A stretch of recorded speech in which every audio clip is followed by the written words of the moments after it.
Olá, boa noite. Eu sou H. Lucas, esse é o programa H. Lucas Entrevista. Hoje é segunda-feira, eu estou tendo o prazer de receber aqui um representante do Judiciário, que é um dos 3 poderes da República. Aqui nós temos o hábito sempre de chamá-los promotores de justiça, juízes de direito, advogados, porque nós achamos que é de interesse público saber como é que funciona. O meu convidado de hoje é o Dr. Wendel, que é o titular da 2ª Vara Fazendária de Foz. Não é isso, doutor? Muito obrigado por ter vindo. Eu que agradeço, Hélio. O prazer é nosso. É Wendel Brunieri, né, doutor? Isso. Eu queria dizer que nós estamos ao vivo, como de hábito, nosso programa não é gravado, é ao vivo. Doutor Wendel, o senhor é juiz da 2ª Vara Fazendária. O que vem a ser 2ª Vara Fazendária? Primeiramente, boa noite aos seus telespectadores aí, Hélio. A 2ª Vara da Fazenda Pública, assim como a 1ª Vara da Fazenda Pública, elas foram implantadas pelo Poder Judiciário do Estado do Paraná, pelo Tribunal de Justiça, instaladas pelo então presidente e desembargador Miguel Kifuri Neto, e que criou aqui em Foz do Iguaçu a 1ª e a 2ª Vara de Fazenda Pública, que são varas especializadas, tais como as de infância, guardadas as devidas proporções, é claro, em relação à matéria, mas que têm matérias específicas para serem analisadas. As nossas varas aqui fazendárias, elas estão regulamentadas por um decreto do Poder Judiciário, e elas estão afetas a demandas que envolvam interesse público do Estado, do município, das respectivas autarquias, fundações, sociedade e economia mista, empresas públicas, enfim, e os executivos fiscais, matérias então afetas ao interesse da municipalidade e do Estado do Paraná especificamente, porque aquelas ligadas a interesse de da União, elas estão aí, são deslocadas para a competência da Justiça Federal. Por exemplo, eu vejo ali que o senhor, são 2 varas, o senhor é o titular de uma e o doutor Rodrigo Jacomin da 1ª e o senhor da 2ª. Exatamente. Eu estive até quando o doutor Kifuri esteve aqui para lançar oficialmente a instalação dessas 2 varas. Perfeito. Significou dizer, nós temos aqui 4 varas cíveis no fórum, não é, doutor Marcos? Exatamente. Esses processos que tramitavam dentro desse segmento que o senhor acabou de elencá-los, eles saíram das 4 varas cíveis e foram todos para as fazendárias. Exatamente. É isso? É isso. Essa é uma da característica que essas varas, elas vieram, a princípio seria uma vara da Fazenda Pública, que era o projeto original inicial do Tribunal de Justiça. Todavia, como se sopesou a existência de um grande número de demandas nessas 4 varas que seriam destinadas à vara da Fazenda Pública, se questionou também se havia algum interessado se criasse uma só dessas varas que iriam receber essas demandas que já estavam tramitando nas varas originárias de 1ª a 4ª cível. Por essa razão, o desembargador Miguel Kifuri entendeu por bem em instituir 2 varas e a fim de dividir. Porque a curiosidade é que, na verdade, as varas, algumas delas, quando são instaladas, elas nascem, digamos assim, sem nenhum processo. Elas nascem a partir daquele momento, elas começam a receber os processos que vão nascer daquele momento em diante. As nossas não. As nossas já nasceram com acervo. Elas herdaram, então, o acervo das 4 varas cíveis, com o deslocamento de competência. Isso foi uma das condições, então, pela qual a gente teve 2 varas e não uma da Fazenda Pública aqui em Foz. Doutor, ali uma das ações que vocês julgam ali é que é ligada às chamadas improbidades administrativas, não é? Dentre elas existem as improbidades que são voltadas à União e, aliás, os estados e os municípios tramitam que hoje na Fazenda é o flagelo da cabeça dos políticos, porque sempre tem político, essas improbidades, elas têm por comumente estar sempre ligada mais a políticos, né? São gestos ímprobos, não necessariamente, Não necessariamente, doutor? até porque a lei de improbidade, ela trata de pessoas que estão, entes particulares... Ela é de 92, doutor? Ela é de 92. Ela está atualizada hoje, doutor Wendel, a lei da improbidade? Ela não sofreu nenhuma alteração recente. Está atendendo aos anseios. Sim, na perspectiva processual, procedimental. Foi um grande momento quando se criou essa lei, não foi? Ela foi um marco, né? Foi um marco, não é? Para a justiça na época. Foi uma quebra de paradigma, né, em relação a essa... Já havia a ação civil pública, todavia ela passou a ser uma a ação de improbidade administrativa ela passou a ser uma espécie dentro do gênero ação civil pública. Ela ficou mais pormenorizada dentro desse procedimento de 92, com a lei de 92. O doutor, ali no fórum, o senhor antes, vamos falar um pouquinho sobre o doutor Wendel, esse jovem juiz que aqui está conosco hoje, para que podemos conhecê-lo melhor. O senhor é paranaense? Sou paranaense. O senhor veio de que cidade, doutor? Eu vim de uma cidade chamada Joaquim Távora. Norte do Paraná? Norte pioneiro do Paraná. O senhor fez concurso para juiz? Passou logo, doutor? Eu passei relativamente logo, demorou 3 anos de preparação, né? Fiquei 3 anos me preparando para aprovação. Doutor, o concurso para juiz, eu pergunto se é fácil, não deve ser fácil, como todos os outros para promotor também, é que exige bastante de vocês, né? Porque o juiz, o magistrado, ele pega um processo, analisa e depois ele, quando ele dá uma assinada ali, ele às vezes muda a vida das pessoas, né, doutor? É muita responsabilidade, não é? Sim, como é que o senhor administra isso, doutor? Na verdade, é o que eu disse, o juiz, na verdade, ele tem a incumbência constitucional de dizer o direito no caso concreto, né? Quando o legislador ele implementa a lei, como não é dado a nós, seres mortais, fazermos justiça com as próprias mãos, a menos salvo algumas exceções, como legítima defesa, por exemplo, mas ele incumbiu a tarefa ao Poder Judiciário de distribuir essa justiça frente aos anseios de demandas pontuais. E o juiz, quando ele ingressa na carreira, é claro, ele ingressa e ele traz com ele todo um histórico de vida, um histórico de vivência. Mas essa preparação prévia que eu coloquei para o senhor aí, no meu caso, 3 anos e meio de estudos, ele serve para você justamente já se preparar para esse enfrentamento. E quando você ingressa na carreira, você compartilha das suas decisões no primeiro momento, dos seus primeiros passos, acompanhado por o que se chama de juiz formador. Nós temos aí, nos 2 primeiros anos de carreira, um juiz que é mais experiente que a gente e que nos auxilia ante aquelas necessidades que a gente se defronta no dia a dia da São os juízes titulares, doutor? Não, são juízes que a corregedoria, ela disponibiliza? Ela capitania dentro de preceitos que eu não sei lhe informar, mas creio eu que por critério de merecimento, algumas pessoas já experientes que são distribuídas frente àqueles recém-egressos na carreira. Eu tive uma pessoa que foi a minha juíza formadora e todos nós magistrados temos aqui no Paraná, nos 2 primeiros anos, pessoas que são considerados juízes formadores. Pois não. Eles não guiam as decisões dos juízes, eles estão ali para avaliar as decisões de conotação qualitativa, quantitativa, porque a gente hoje... Tem que ter uma produção.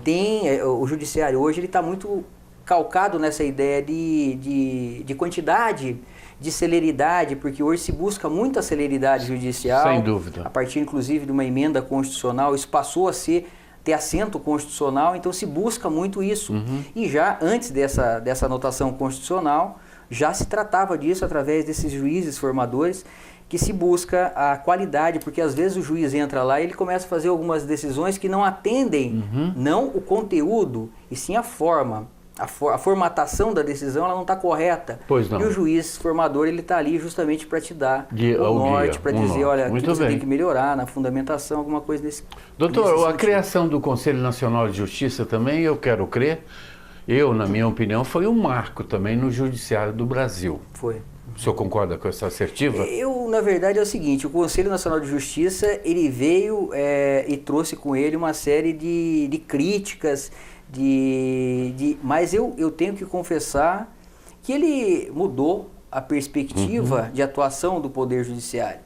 O Conselho Nacional de Justiça hoje ele dispõe de um poder muito exacerbado frente aos juízes, à área de judicatura, não em termos jurisdicionais, mas sim em termos estruturais, em função de administração judiciária. O que ocorre muitas vezes aí é do ponto de vista que às vezes a pessoa, o seu telespectador, o seu ouvinte, às vezes ele não entende, não compreende, até porque às vezes a gente que é técnico naquilo que fazemos, a gente também não compreende, é que às vezes ele extrapola um pouco daquela finalidade pela qual ele foi cumprida. Diga-se, quando ele exerce, quando ele diz o direito, o CNJ não nasceu para dizer o direito. Não, até porque ele não pode interferir em decisões dos juízes. Mas muitas vezes a gente se depara com situações onde ele enfrenta questões de fundo que tem conotação jurisdicional. Sem dúvida. E aí é claro que acima do CNJ existe o STF, Sim. que quando existe uma extrapolação desse extrapolamento, ele vai para o STF para recobrar cada um. O presidente, por norma, o presidente do CNJ é também o presidente do STF. O STF, exatamente. Não é verdade? Exatamente. O que eu observei ao longo da criação do CNJ, a gente observa, que o senhor colocou muito bem, com brilhantismo, é que o CNJ não pode interferir nas decisões judiciais. Não pode, até porque seria até espúrio. Mas ele faz com que possíveis desvios de condutas e tudo, aí sim ele entra. Eu acho importante isso, ter um órgão nesse sentido. Importante. E, na verdade, outra crítica que se cria, inclusive o ano passado, sofreu-se muito com essa questão, com esse embate envolvendo esse poder de investigação do CNJ, de poder de punição do CNJ, porque os tribunais, em tese, eles têm um organismo que se chama corregedoria. Sem dúvida. Quando eu disse a você dessa questão envolvendo o meu juiz formador, o juiz formador de todos aqueles que ingressam na carreira, eles são designados pela corregedoria. Esses relatórios que são feitos pelos juízes acerca do desenvolvimento do juiz, da percepção do juiz, da qualidade do trabalho do juiz, eles são encaminhados à Corregedoria de Justiça. Num primeiro momento, então, a Corregedoria de Justiça é quem encontra esse afeto a essa questão voltada à hierarquia, a questão voltada ao poder de aplicar ao juiz desidioso, faltoso, alguma das imputações que a própria lei orgânica da magistratura ela prevê. Doutor, uma pergunta. Só para finalizar, nós estamos terminando o primeiro bloco. Queria dizer a você que chegou em casa agora e está pegando a conversa pelo meio, este senhor aqui à minha esquerda é o juiz de direito, Dr. Wendel Brunieri, responsável pela juiz titular da 2ª Vara Fazendária da Comarca de Entrância Final, que é o caso de Foz do Iguaçu. Só para terminar, e vamos para o primeiro bloco, quem nomeia os membros da Corregedoria da Magistratura, eles são nomeados por quem? Pelos os próprios juízes ou pelo TJ do Paraná, que nomeia os corregedores? O corregedor do Estado do Paraná, corregedor geral quem nomeia de Justiça, ele, doutor? Eles são eleitos. É votação. São votados, exatamente, dentre os 120 desembargadores que compõem o colégio, o pleno, o pleno. Que vota. Exatamente, eles votam. Hoje existe, então, o cargo de corregedor geral e o corregedor de justiça. Eles são eleitos para um mandato de 2 anos. Vamos fazer um intervalo e voltamos na sequência com o juiz de direito, Wendel Brunieri. Por favor.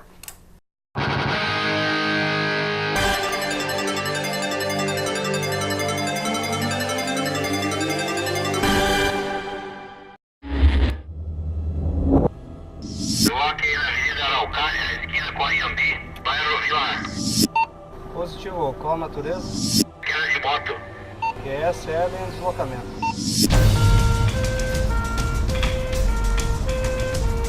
A grande maioria dos pacientes que a gente atende são vítimas de acidentes de trânsito. E na grande maioria são vítimas de acidentes de moto.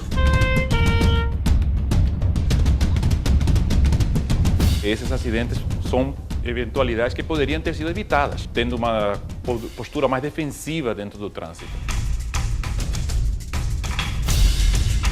Um desperdício de vidas, um desperdício de tempo, um sofrimento sem necessidade.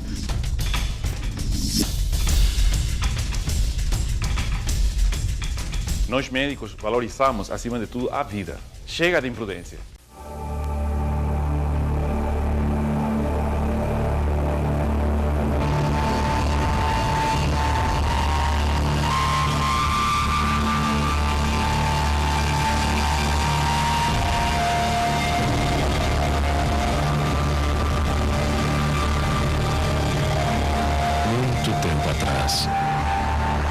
Antes do primeiro ser humano nascer, antes da primeira árvore começar a brotar,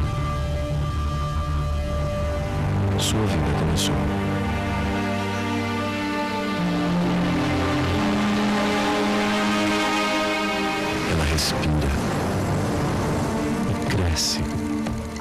seu sangue jorra pelas suas veias. Ela diz o que pensa e ela sente dor. Ela nos alimenta quando temos fome e nos cura quando ficamos doentes. Ela tem o poder de nos dar energia e o poder de nos fazer sorrir. Ela não é uma coisa, ela é a Terra. E há uma razão para chamarmos de mãe. Todo dia 19 espécies desaparecem da Terra. Para sempre. Mas há esperança. Com a sua ajuda, as baleias estão começando a voltar. A águia americana está fora da lista de espécies ameaçadas. E 1,5 milhão de acres de florestas foram protegidos para sempre. Temos um só planeta. Temos uma só chance. Nossa mãe precisa de nossa ajuda. Faça alguma coisa. Qualquer coisa.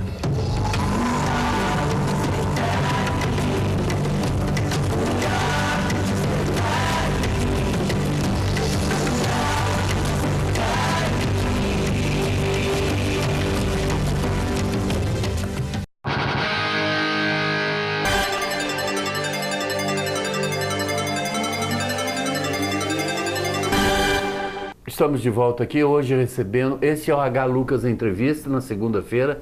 Meu programa é ao vivo de segunda, quarta e sexta. Hoje tendo a honra de receber aqui o juiz de direito, Wendel Brunieri. Doutor Wendel, o senhor teve uma passagem também, eu queria que o senhor oportunizasse para os meus telespectadores aquela sua passagem lá por Guaíra, quando teve lá um fato lá que repercutiu no mundo todo aquilo, porque não foi só no Brasil, aquela chacina lá, onde mataram 15 pessoas e várias tentativas de homicídio. O senhor era um juiz de criminal lá, não era, se eu não me engano? Exatamente. O senhor estava lá? Estava. O senhor que julgou aquele caso? Fui eu. Vamos falar, o senhor se incomoda de falar um pouquinho sobre aquilo? Não, nem um pouco.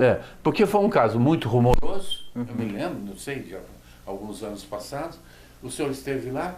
E como é que foi aquilo, afinal, doutor? De repente apareceu lá um...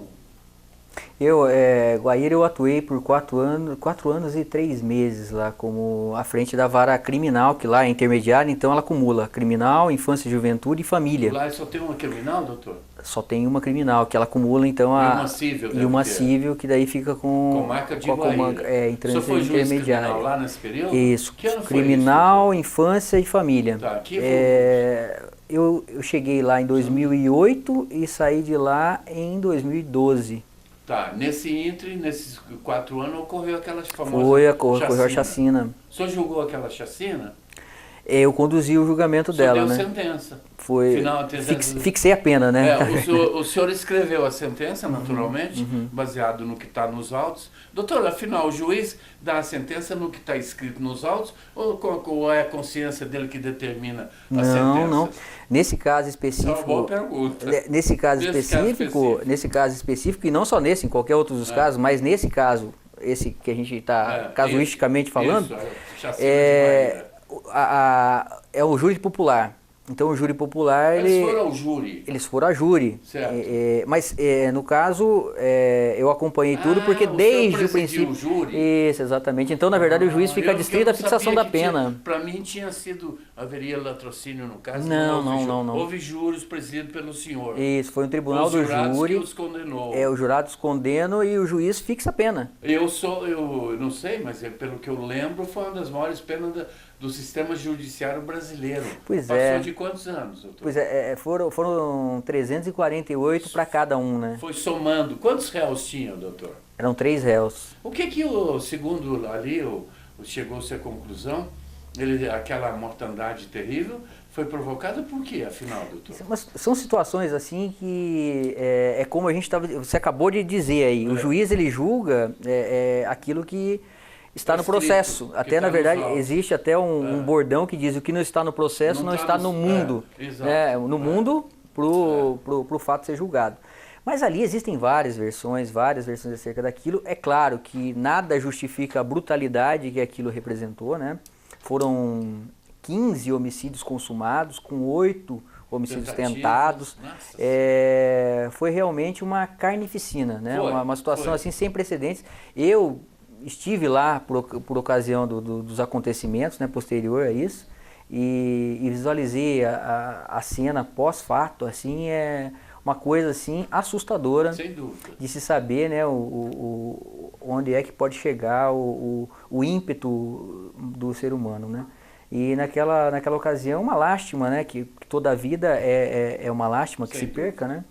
E foi esse, o Guaíra entrou para a história aí, talvez do Brasil, como sendo a cidade onde teria ocorrido a maior chacina, pelo menos do Paraná. Eu sei que do Paraná ela acredita que seja maior. E a pena, o somatório das penas, que vai somando, né? Ela passa de 1000, né?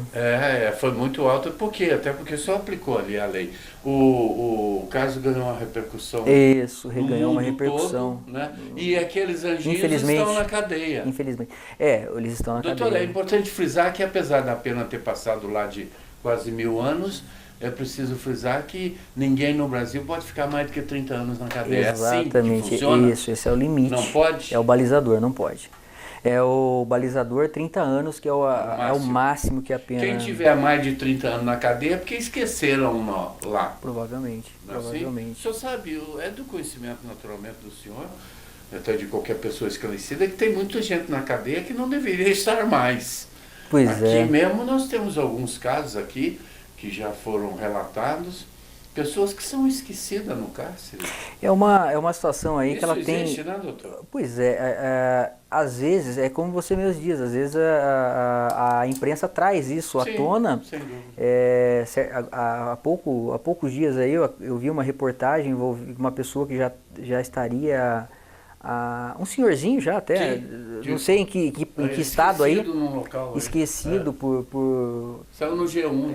Exatamente, eu vi isso na Globo.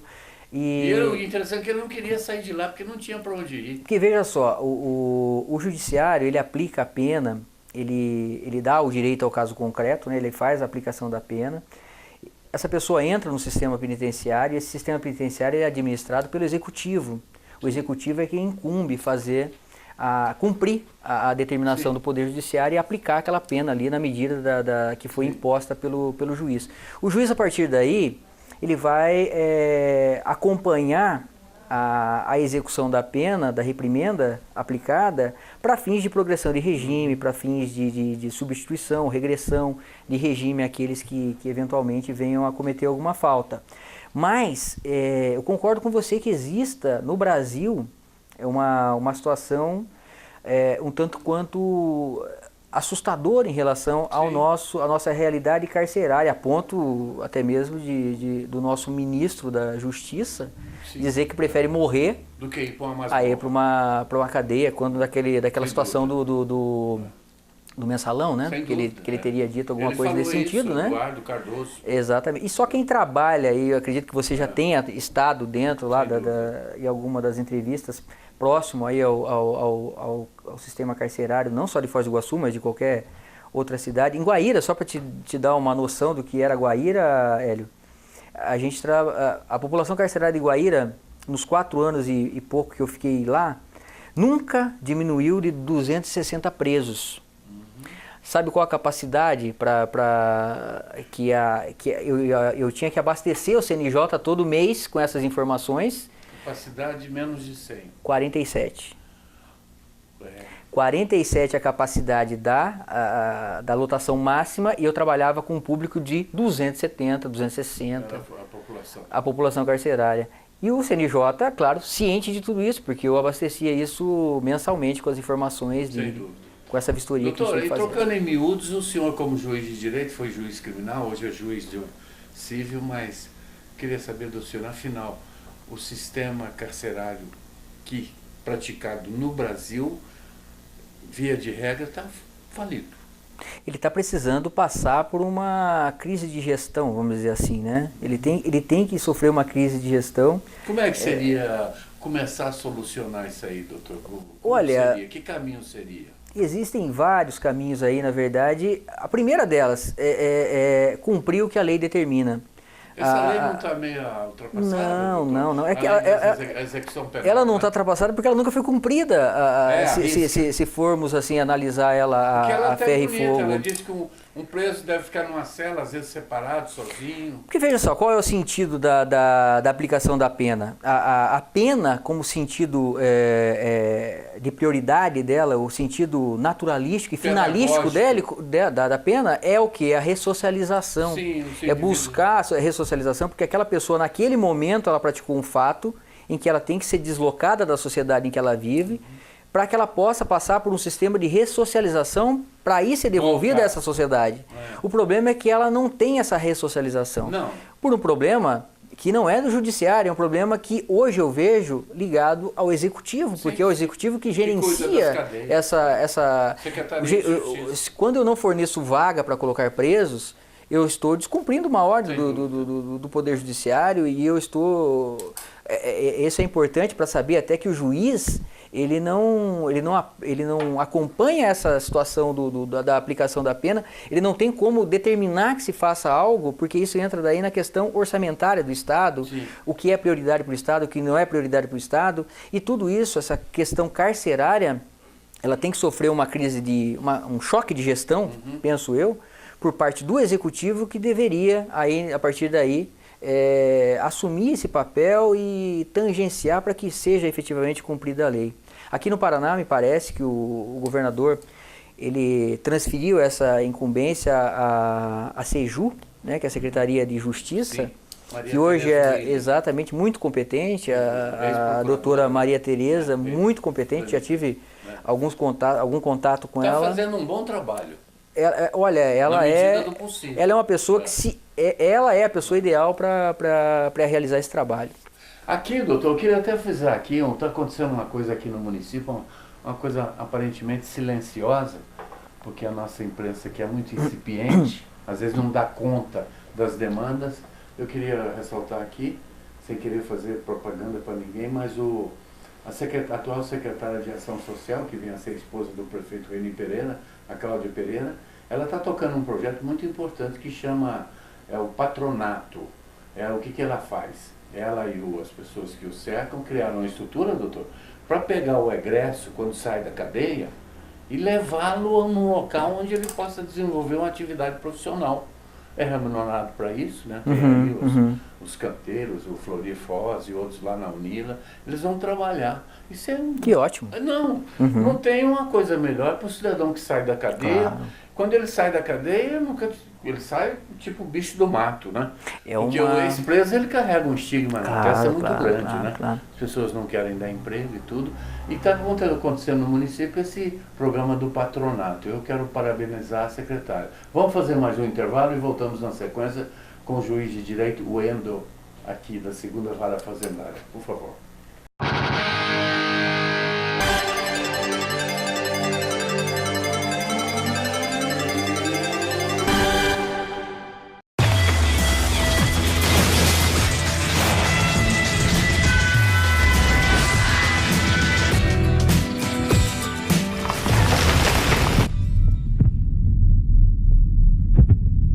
Apoio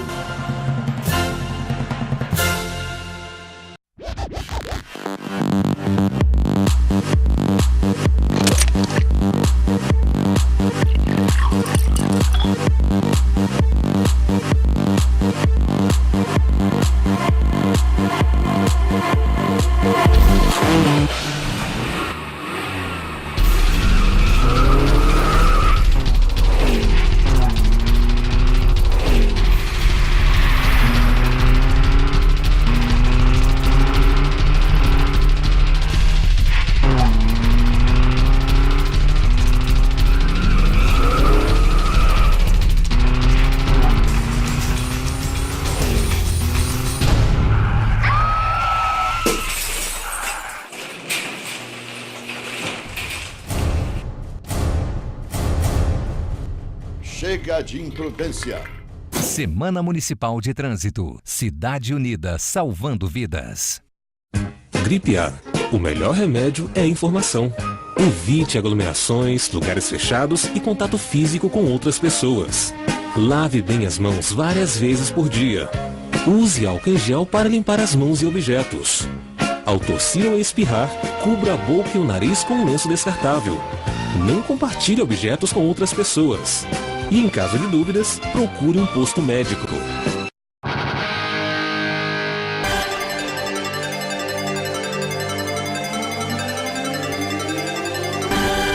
Estamos de volta conversando hoje com o juiz de direito da 2ª Vara Fazendária. Doutor, várias ações. O senhor também tem juiz que tem por hábito não falar sobre processos em que ele vai atuar. Isso é uma praxe, gente, mas o senhor é palavra fácil. O que eu vou perguntar, eu acho que se o senhor achar, entender por bem falar, o senhor fale, senão passamos para frente. Existe aqui na comarca o Ministério Público e os juízes, né? E é através do Ministério Público que as demandas chegam até o Judiciário, não é, doutor? É o nosso sistema, né? Porque a maioria, o cidadão comum não vai lá bater na porta do gabinete do juiz e formular uma queixa. Tem todo um processo, o inquérito vai para o fórum, né?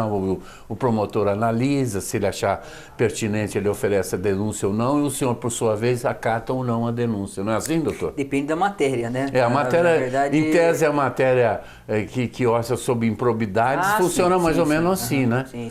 O sistema nosso de direito, o nosso sistema é baseado no sistema romano, né, doutor? É o sistema romano, né?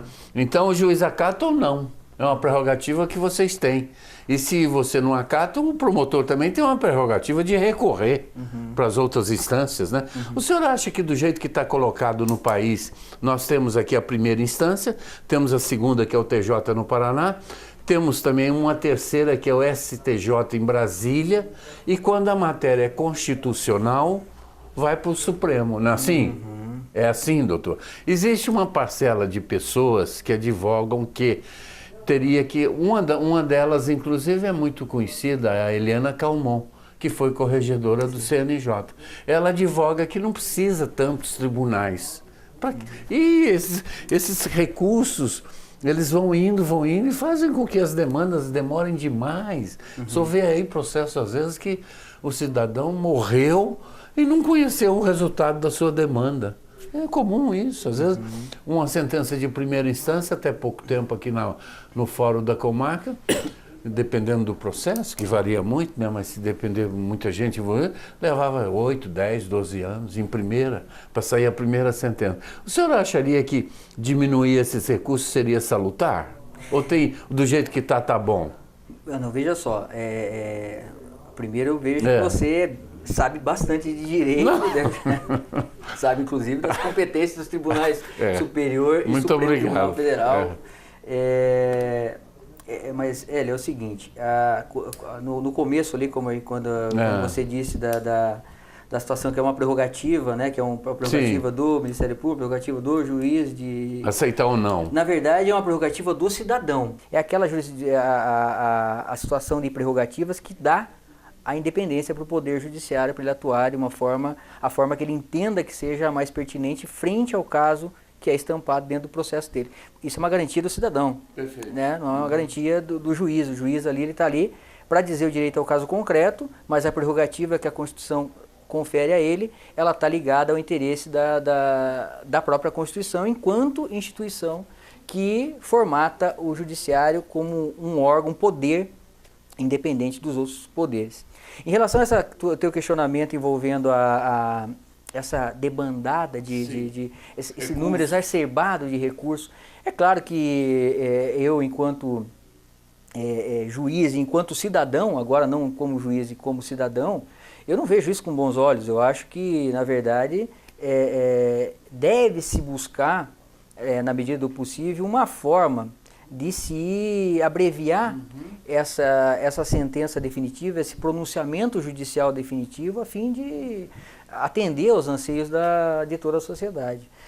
Como se faz? Isso é uma tarefa para que os estudiosos, as pessoas que se debruçam acerca das alterações legislativas aí, e está em trâmite, existe a tramitação atualmente da reforma do Código de Processo Civil, porque se culpa muito o Código de Processo Civil por essa corrida desenfreada à busca de recurso daqui, recurso dali, recurso dali. Mas, na verdade, se formos analisar, a culpa pela demora da prestação jurisdicional, ela tá calcada no próprio cerne, na própria cultura do povo, do brasileiro. Porque veja, você vai concordar comigo, quando se litiga em juízo, você tem o juiz e tem duas partes, né? Uma parte aqui, autora, e outra parte aqui, ré. Sem dúvida. Somente uma dessas partes quer a celeridade, a outra não. Não, exatamente. Uma das partes não quer a celeridade. Não, pelo contrário, então, na verdade, ela demorar. a questão, e aí vem as chicanas, a questão envolvendo chicaneiros. A questão envolvendo a celeridade, dúvida. a questão envolvendo a celeridade, ela é uma questão que, é claro, hoje, se eu disser para você que está errado, eu não posso dizer que está errado porque eu estou aplicando o que se está desenhado, o que se tem, o que se encontra hoje alinhavado nas leis. Então não tem nada de errado se a pessoa usar de um recurso que está chancelado pela lei. Semana passada se viveu o drama da questão do mensalão. Eu vou entrar um pouquinho nisso aí com o senhor na sequência. Tá. Então, na verdade, são perspectivas que a lei faculta, então devemos alterar, devemos buscar a alteração da lei. Mas é basicamente isso. Tá. Eu também acho. E só para complementar o que você falou, eu fiz uma brincadeira aqui, para quem não sabe, chicana é um termo muito usado, né, conhecido nos meios judiciários e jurídicos. Chicana é aquele advogado chicaneiro que faz de tudo para demorar que o processo chegue a um final. Às vezes até ele acha que o cliente dele vai ser condenado e ele... chamada chicana. Doutor, semana retrasada esteve lá no Roda Viva da Cultura, um programa que eu vejo toda... Hoje tem Roda Viva, programa da Cultura, o senhor deve te conhecer também, e ele recebe pessoas lá, os notáveis, cada um em suas áreas. Teve lá o Francisco Rezec, o senhor conhece, que foi ministro do STF, Supremo Tribunal Federal, uma pessoa de notório saber jurídico, né, ex-ministro da Suprema Corte, e lá foi-lhe feita uma pergunta que eu me permito fazer aqui o senhor nesse instante. O senhor responda se quiser. Lá nós tivemos aí uma grande repercussão com o julgamento dos tais embargos infringentes lá do Supremo Tribunal, envolvendo aquela turma do mensalão. Se o senhor estivesse naquela bancada dos 10 lá, o presidente Joaquim Barbosa, 5 ministros de cada lado, se o senhor estivesse julgando aqueles embargos infringentes, o senhor os proveria ou não? Bom, eu não sei. Fizeram essa pergunta para o Rezec lá no Roda Viva, aquela cadeira dele, ele rodou para um lado e respondeu. Eu não vou poder rodar a cadeira aqui agora, né? Ela é fixa. Mas eu não sei a resposta que o ministro Rezec deu para essa situação, para essa celeuma aí que se circulou que acabou de falar, em relação à semana passada, né, envolvendo os infringentes. Mas o que acontece? Nós juízes, a gente diz o seguinte, né? A gente não conhece os autos. Então, na verdade, nós não temos conhecimento do que aconteceu naquele procedimento, da forma que se desenrolou. Eu acompanhei os votos. Votos dos ministros ali, na medida do possível. Olhei pela internet, assim, não na totalidade, mas aquilo para saber exatamente em que consistia a fundamentação de cada um dos votos em relação especificamente aos infringentes. E me parece que é o que eu digo, que a gente acabou de dizer aqui. A independência do judiciário, ela está justamente pautada em beneficiar o cidadão. O cidadão, quando ele se dirige, ele bate na porta do judiciário, ele tem que ter um judiciário independente e alheio a qualquer tipo de influência que não aquela legislativa da lei e do caso afeta o julgamento dele. E ali, o segundo se depreendia do que foi dito pelos eminentes ministros e ministras, que havia previsão legal, regimental, para essa abertura, para esse acolhimento desses embargos. Isso. Então a questão ali se travou, juridicamente falando, a respeito de se essa lei que consistia no regimento interno ele teria sido recepcionado pela Constituição de 88 ou não, né? Em relação a essa, me parece que teria sido o questionamento mais interessante ali a respeito daquilo ali. E no entendimento dos ministros, parece que valia. Então, a gente tem que respeitar. E só para terminar, então, nós vamos fazer mais o último bloco aqui, o intervalo. Só para terminar, o Francisco Rezec lá respondeu mais ou menos como o senhor também. Ele falou o seguinte: Eu não vi os ossos, então não posso falar nada. Vamos para o intervalo, por favor.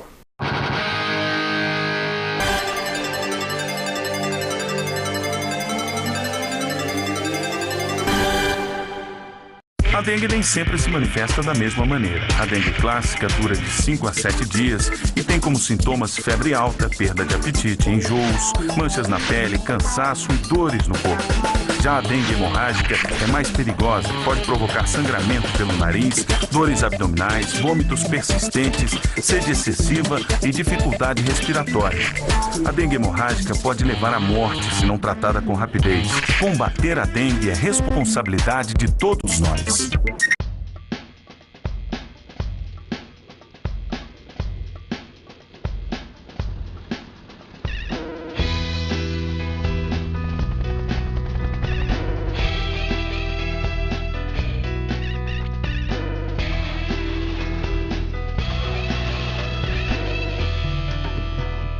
O planeta precisa do Greenpeace. O Greenpeace precisa de você. Junte-se a nós.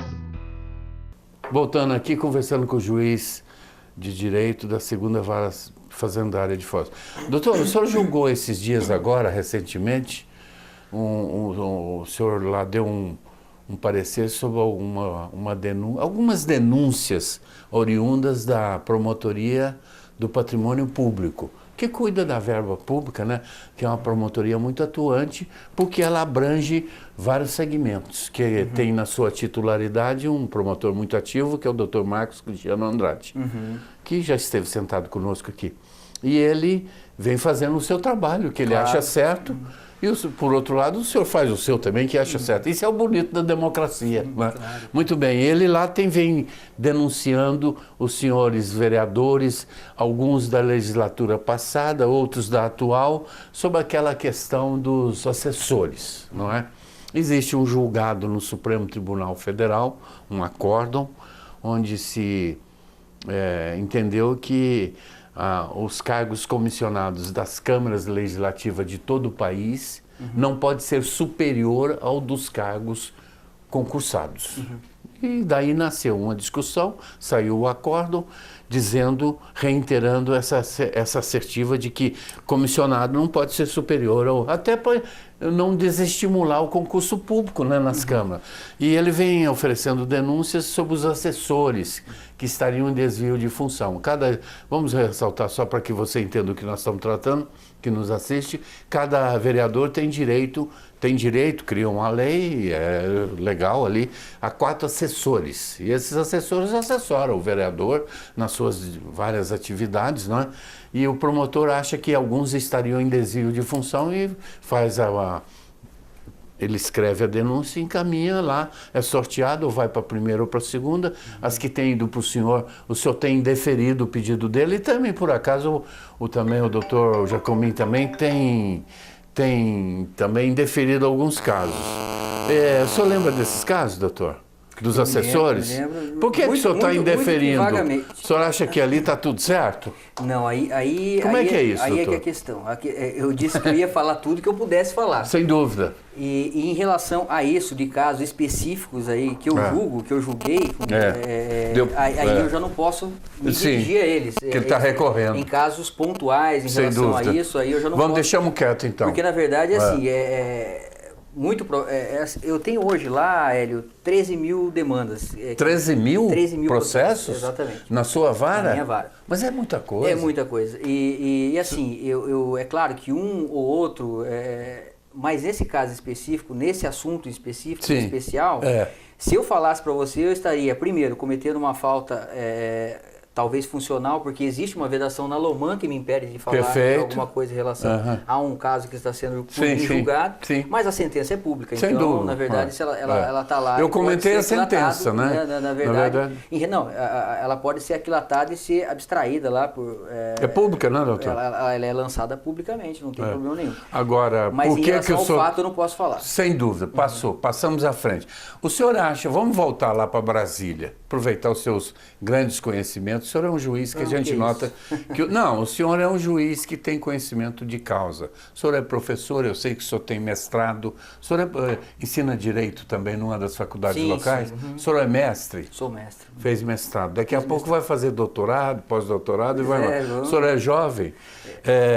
Lá o nosso sistema, o sistema atual faz com que os ministros da Suprema Corte, que é a sua corte lá, o senhor deve ver naqueles seus pares lá, um exemplo, né? Quizá o senhor chegue lá um dia. O senhor não vê que eles chegaram lá porque houveram, por assim dizer, fizeram por merecer, né? Estão Claro. lá quem indica que os ministros do Supremo é o presidente da República, não é verdade? O senhor acha que isso é um sistema bom para o país? Chega um presidente da República, indica quando eles são aposentados compulsoriamente, né, quando completam 70 anos, sai e tem que abrir uma vaga, o presidente da República do momento indica-os. Isso é correto? O correto porque é o sistema.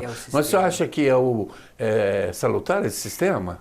A nossa associação de classe lá, que em âmbito nacional, que é a Associação dos Magistrados do brasileiro, ela está trabalhando em relação a esse apelo. É bom que a imprensa fale a respeito disso, porque muitas vezes não se sabe dessa sistemática de nomeação, de indicação. Porque, na verdade, o que acontece é uma indicação, ela é política, uma indicação que ela é... Sim. Ela atende, é claro, alguns preceitos de ordem Vai para o técnica. Senado, para a sabatina. Exatamente. Então, tem um controle...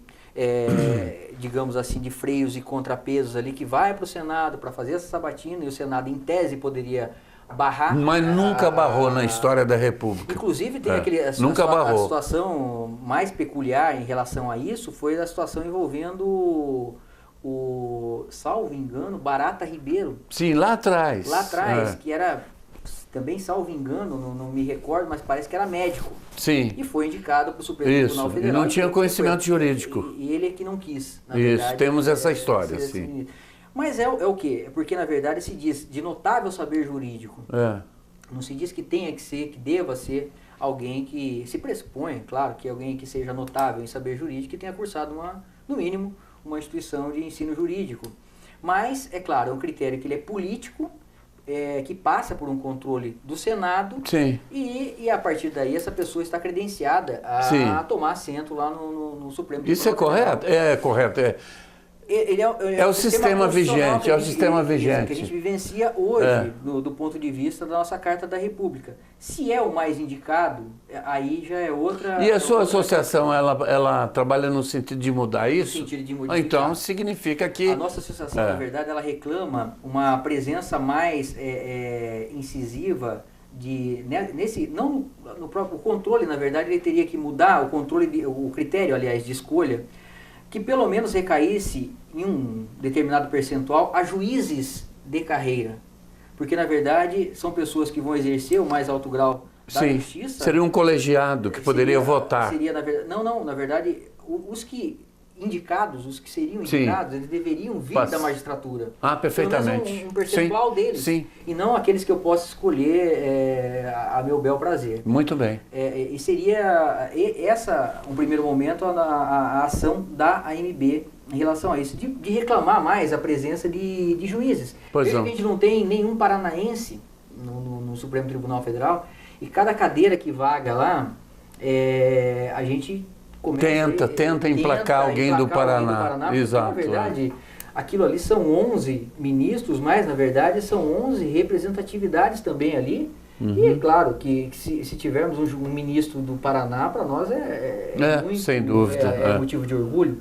Mas, é claro, a AMB trabalha para tentar modificar esse sistema. Para termos mais representatividades do Poder Judiciário. Muito bem. Doutor, o senhor é professor de Direito e está lá na faculdade ensinando, e nós temos aqui na nossa cidade, deixe-me ver, umas 4 ou 5 faculdades que têm curso de Direito. Acho que iria umas 4 ou 5, que todo ano colocam um grande número de chamados... eles se formam e vêm para bacharéis, chamados bacharéis. E aí que eu queria saber a opinião do senhor. Existe um grupo que advoga que aquele exame da OAB que costuma reter na malha fina ali um grande número, porque eu nunca fiz, mas me disseram que ele é muito difícil, muito difícil de se aprovar, e tem gente que fica choramingando, que não... Eu conheço pessoas que já tentou 10 vezes e não passa. E o senhor acha que...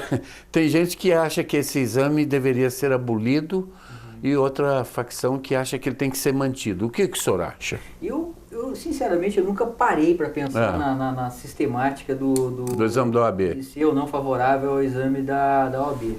O que a gente vê, na verdade, é que existe esse exame da OAB, ele é um instrumento que foi criado pela própria entidade OAB, né, pela Ordem dos Advogados do Brasil, no sentido de tentar limitar um pouco o ingresso de pessoas que eles entendam não estarem preparadas para o exercício da advocacia, que é uma função de extrema relevância pública, é uma função essencial da justiça. Sem dúvida.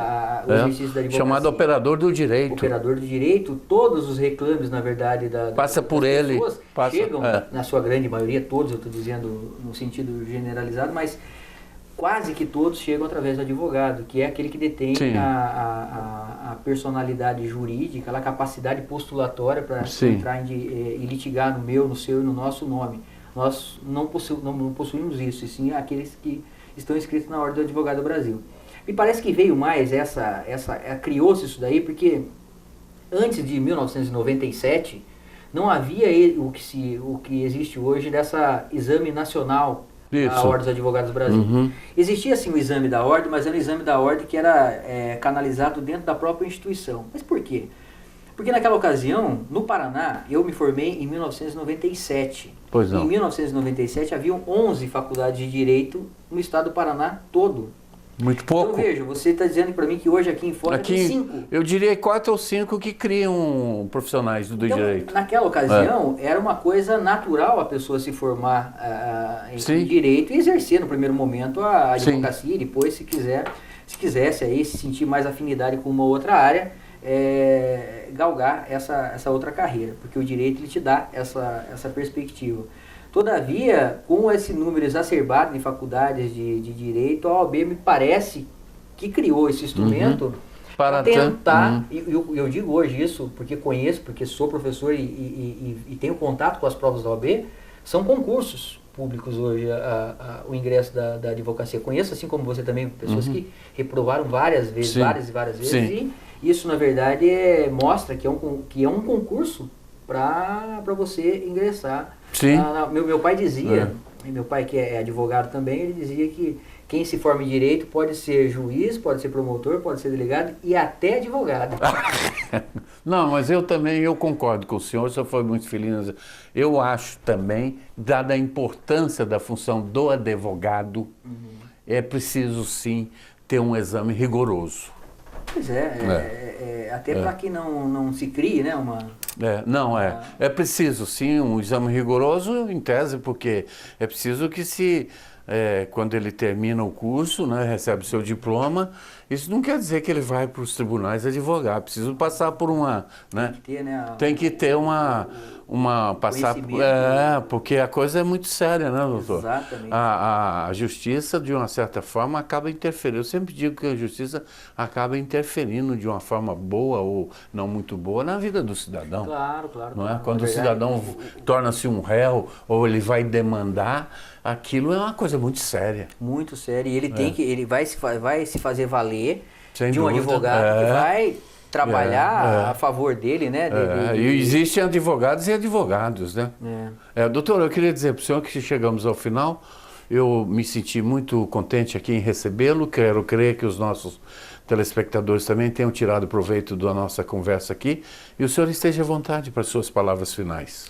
Bom, Hélio, eu gostaria de agradecer aqui o seu convite, me senti muito honrado de poder participar hoje aqui dessa nossa conversa, que foi muito agradável da minha parte, e dizer que aqui à frente da Vara da Fazenda Pública, hoje militando, judicando, aliás, na Vara da Fazenda Pública, esperamos aí atender aos anseios da sociedade e quero crer que na cidade de Foz do Iguaçu O Poder Judiciário encontra-se muito bem representado por todos os meus colegas, tanto na seara da Justiça Estadual quanto da Justiça Federal, alguns que eu conheço pessoalmente, pessoas sérias e que estão aí para fazer o melhor trabalho possível. Estamos sempre à disposição.